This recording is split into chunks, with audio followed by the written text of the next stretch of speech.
Tahukah kamu bahwa seorang penakluk pernah membangun menara dari 90.000 tengkorak manusia?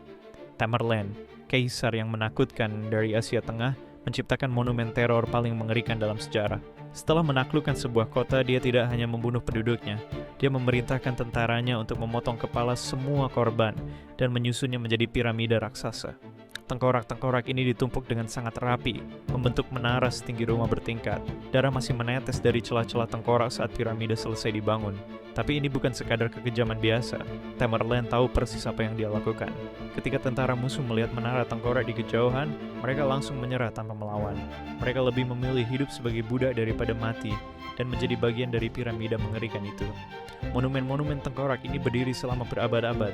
Bahkan setelah Tamerlane mati, menara-menara tengkorak masih berdiri tegak, memperingatkan siapapun yang berani menentang kekaisarannya. Inilah bagaimana teror menjadi senjata paling ampuh dalam sejarah.